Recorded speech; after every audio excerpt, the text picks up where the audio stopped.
Well, hey there, folks. Welcome to the Jason Wright Show. So did Jerry Seinfeld just go woke? Surely not. Can't be. Well, here's the reason why I'm asking that question. So I was going through YouTube this morning and I found a clip from the Matt Walsh show where he basically said that Jerry had crumbled to the PC crowd, that Jerry Seinfeld was now going politically correct. And the clip in question is, I'm going to play for you. I want you to watch, and look, I'll be honest with you. This is not really to bash Jerry. It's not to bash anybody. It's not to bash Jerry, and it's certainly not to bash Matt Walsh.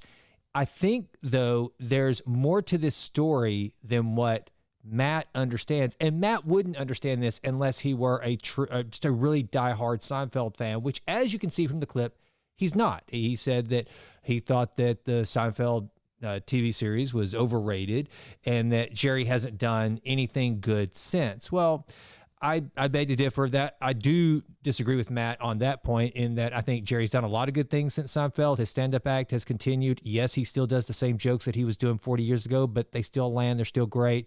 And he did Toasted, which I thought, if you're someone who likes nostalgia and longs for those days where we had Saturday morning cartoons and cereal and Pop-Tarts, all that, it's a cool Netflix deal. It's not meant to win an Academy Award. It's not meant to be anything revolutionary. It's just a cool throwback show. So I thought that was pretty good. And I've never seen B-Movie, which was another movie that he did that I think it did okay at the box office at the time. I think it was one of the top animated movies of all time. And so, I mean, look, Jerry has done other things since Seinfeld. So Matt, come on, dude. But anyway, I want you to watch this clip. I want you to listen to both Matt's take and then listen to why he drew this conclusion based on this interview that Jerry just gave. So here's that clip. Our daily cancellation today, we must cancel Jerry Seinfeld. It's a bit of a sad moment for me. I've always liked Jerry Seinfeld. His show was a touch overrated, but still one of the greatest television comedies of all time, no doubt about that. He hasn't created a solid piece of entertainment, whether a film or a TV show, since Seinfeld went off the air 25 years ago, despite multiple attempts. But even so, he is undeniably one of the great comics. And over the years, he has shown a willingness to speak out against hyper PC culture and the deleterious effect that it has on comedy. He spoke out most explicitly in an interview with The New Yorker recently, where he said that the extreme left, in his words, is killing comedy. And as far as I can remember, it was the first time that he had directly called out the left. Now, not exactly an act of bravery. He's a 70-year-old comedian who's worth over $1 billion. So he's not putting much on the line by talking about these issues, but many of us appreciated it all the same. That is, until the interview he just did with fellow comedian Tom Papa this week, where he backtracked on all of it. I did an interview. So there were two things that I have to say I regret saying, and that I have to take back. And I said that the extreme left has suppressed the art of comedy. Mm-hmm. I did say that. Yeah. That's not true. It's not true. No? No. Again, you want to go back? Let's go back to our solid liquid analogy. Okay.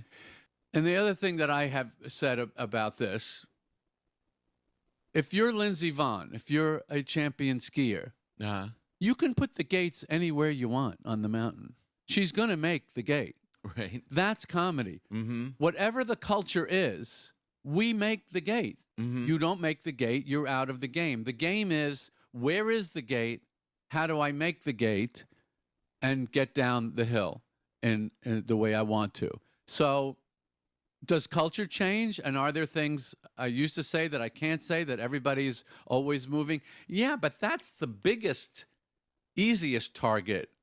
You know, you can't say certain words, right? You know, whatever they are, versus about groups. So what? So these larger cultural themes of this is not considered acceptable, this is not acceptable. Yeah. So I don't think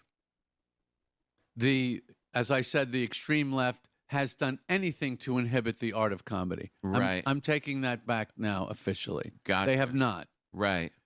Do you like it? Maybe, maybe not. It's not my business to like or not like where the culture is at. So let me say from the get-go, I don't think it's my place or there's any need for me to defend Jerry Seinfeld. He didn't call me up and say, Jason, look, whatever you get on the podcast this week, I need a little help. Help a brother out. Okay. He usually does that whenever he's trying to decide on what to eat or a new workout regimen. He'll call me up, J-Dub, what's going on? It's JS. Listen, I need a little help. This was not the case here. Nor did Matt Walsh call me and say, hey, Jason, listen, I just went after Jerry Seinfeld. I included him in my segment of cancellation, and I want to make sure I got it right. Can you take a look and respond on your podcast? Because I know everybody's going to listen to your podcast. None of that happened. But here's what I want to do. I want to do something that's very unusual in this day and age. It's very weird. It's very, very bizarre, in fact. And that's to give someone the benefit of the doubt. Now, normally, those of us who are of more of a conservative bent, we would have the exact take that Matt Walsh had. And that's why 9 times out of 10, whenever Matt makes a cancellation on his show, I'm probably in agreement with it. This one, I'm not. I'm going to give Jerry Seinfeld the benefit of the doubt. And let's talk about this a little bit. And I want to use this as kind of a case study of what happens whenever you know a little bit more about the subject and can go deeper than the headline.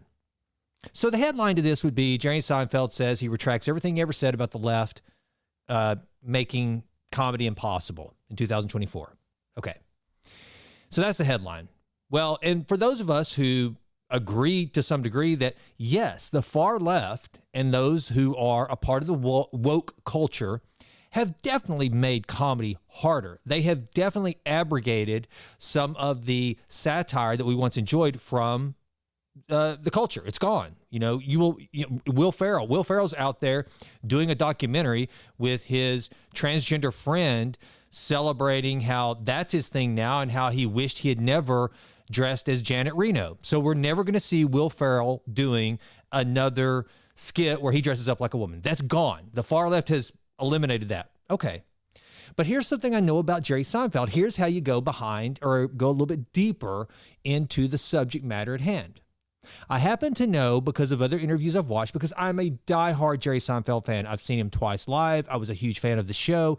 I can quote every single line of Seinfeld. Okay, so I know a little bit more about him than probably Matt Walsh does. Matt Walsh, he said in that clip, he's a lukewarm fan at best.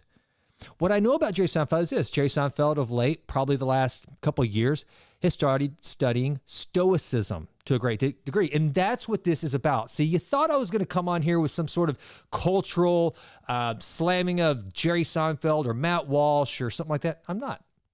What I'm going to talk about is Stoicism, because I happen to know that Jerry Seinfeld has read a lot of Ryan Holiday's books, and he started to really dive into Stoicism. I think, if I'm not mistaken, I think that there might have been an interview between Jerry and Ryan Holiday. I might just be making that up. I know I watched a podcast or an interview that he did. Maybe it was with Bill Maher when he started talking about his study of Stoic philosophy.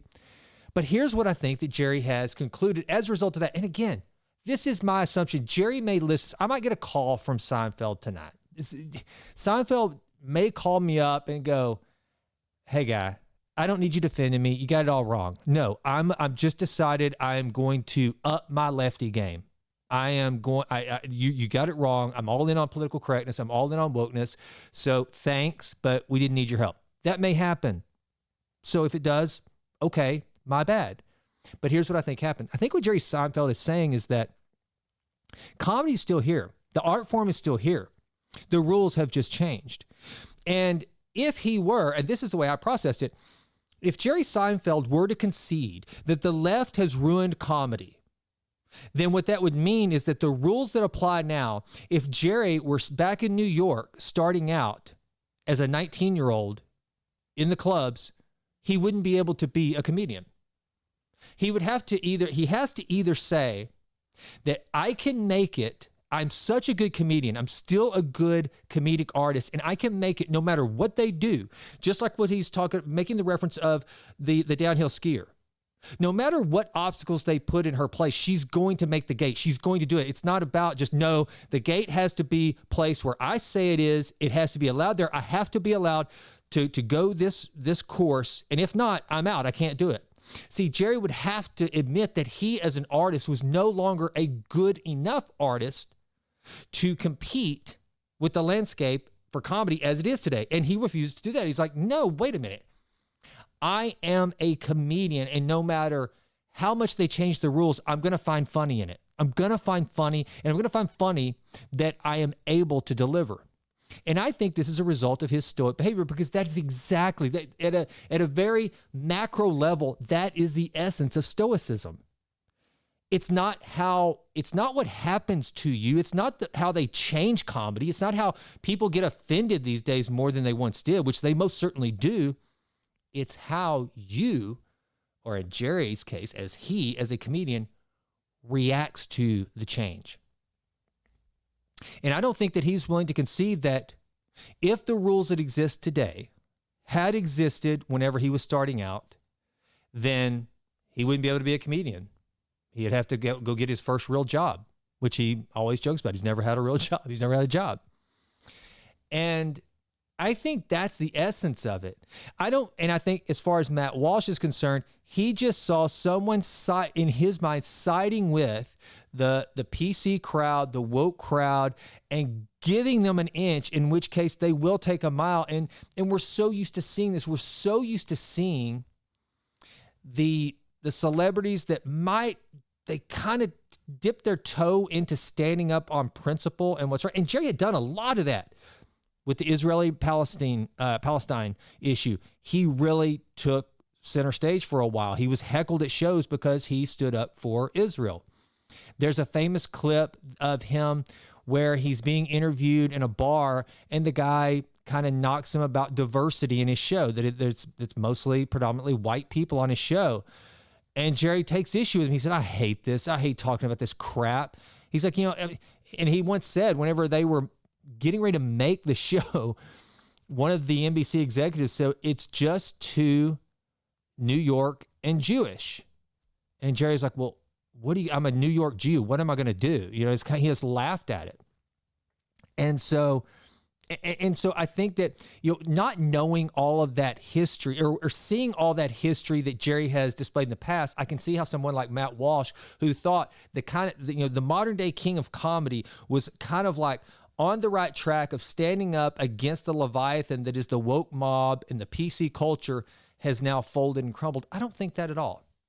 I think this is more personal for Jerry. Now, some of you may be thinking, as is rightfully so, that, well, Jason, so what you're saying is a show like The Office that we know could not make it, if written the way it was when it came out, could not make it today. Would they just have to change and deal with the landscape? Are you saying that could work? No, I'm not saying that. It's not the same thing. It's an ensemble. It's a completely different animal. Completely different. I don't think you could write the kind of funny where you have multiple characters and you're dealing with situations like that. I don't think that you could do a show like The Office. You could do a comedy, but it wouldn't be funny.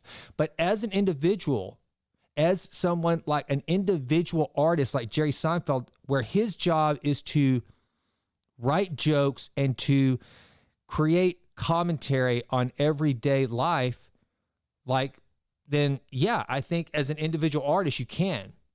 And the thing is, if Jerry were to stick to this idea that PC culture, woke culture has in fact destroyed comedy, then he would have to say, well, I can't make it. I know Andrew Schultz can. I know Shane Gillian can. I know Joe Rogan can. I know all these other, Matt Rife. I know that these comedians can make it, but they've killed comedy for me. And the fact is, Jerry Seinfeld, by saying the far left has killed comedy, he would have to say, the only way that statement said they've killed comedy for me. And what he probably had to say was that, wait a minute, as I know, I can't let myself react in this way that all these other comedians seem to be navigating these waters and they're still performing. I mean, you guys look at what Joe Rogan has done with the comedy Mothership and Kill Tony and all these Netflix specials that keep rolling out one after one after one. The jokes are different. There's certain things that you can't say. There's certain that part of the comedy that's been added though is the wokeism itself, is having guys like Andrew Schultz just kind of go right back in the face of it. And Theo Vaughn in his way, these comedians that are using the woke culture and the PC culture to their advantage.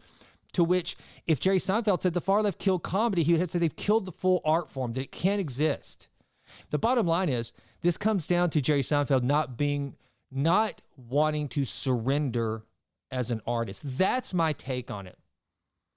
And so, and I only bring that up for a couple of reasons. One, I did want to just use, please don't take this self-righteous. That's not, I thought about this. Anybody could do what I'm doing as far as looking deeper into the issue and understanding. I wish that more people would do that. I wish that we could choose our political candidates like that. I wish that whenever what was below the headline, like 3 layers deep, I wish that we had the attention span as voters to do that, to hear something that is reported as outrageous and then dig and say, but I will not take that headline as gospel. What I will instead do is, the clickbait got me, but I want to read and figure out what is the actual truth. What did this person mean? Give them the benefit of the doubt. Don't just look at it as an I gotcha. And I think if we would do that, we'd all be a lot better off. So I'm going to give Jerry Seinfeld some grace. I was ready to be pretty riled up whenever I saw the title of Matt's video. I thought, no way, what did Jerry do? Surely not. He's not backing out. And maybe he has. Again, like I said, I might be walking through Central Park here in a couple of weeks, and Jerry form tackles me by the duck pond and says, "You sorry SOB, don't you ever try to fit me again. You got it all wrong. I'm a happy leftist. Don't ever water that down." He might. I don't think so. I think what he's saying is, I've got to be good enough that no matter how much the rules change, no matter what jokes I cannot use, I can still come up with jokes I can, because I'm that freaking good. It's just like a great athlete. No matter how much they change the rules in my sport, I'm so good, I will figure out a way to succeed in spite of. Now, that doesn't mean I agree with it. It doesn't mean that I like this. I can't stand watching the heckler videos where somebody that's in the crowd that's woke starts self-righteously, going at the comedian. I can't stand it. I despise it. I wish so badly, and I long so badly for the days of whenever we could all laugh at ourselves, laugh at each other, and we could have fun. Because look, there's quirky things about different cultures, about different people, about different sexes. There's all these things we used to be able to laugh at and realize that we weren't marginalizing or saying somebody was better than another. It was just funny, and that was it. And the world was a much lighter place. I wish we could go back there, but we're not. We're not going back there, I don't think. Or we're creating something even worse. We're creating something that is so diluted, and we're so numb to it because we're also tired or so used to being called a sexist, a racist, a bigot, a homophobe, to where the more, if everybody's a bigot, then nobody's a bigot. And so therefore we just don't even care. And then boom, it gets even worse. I guess that could happen. And I think in some cases that is happening, unfortunately. But the bottom line is, I'm not for the woke and the cancel culture and all that, but I'm also not for going after Jerry Seinfeld for what I think is just basically him saying as an artist, hey, change the rules, change what funny is, doesn't matter. I know funny. I'm going to continue to help define funny, and no matter where you put the gate on the mountain of funny of comedy, I'm going to hit the gate because I'm Jerry freaking Seinfeld, and I'm Jason Wright, and I hope you continue to improve always in all ways. I'm out. Well, that does it for this episode of The Jason Wright Show. Thank you so much for listening. This has been a Texas Titan Media production. Fourth Wall did the music. And as always, thank you so much for listening. Please consider going out to jasonwrightnow.com and signing up for the Vitruvian Letter. Also, please go out to iTunes. It takes like 30 seconds to just leave us a 5-star rating. It does wonders for the podcast. I would be so grateful. And with that, until we meet again, go crush it and endeavor to improve always in all ways. I'm out.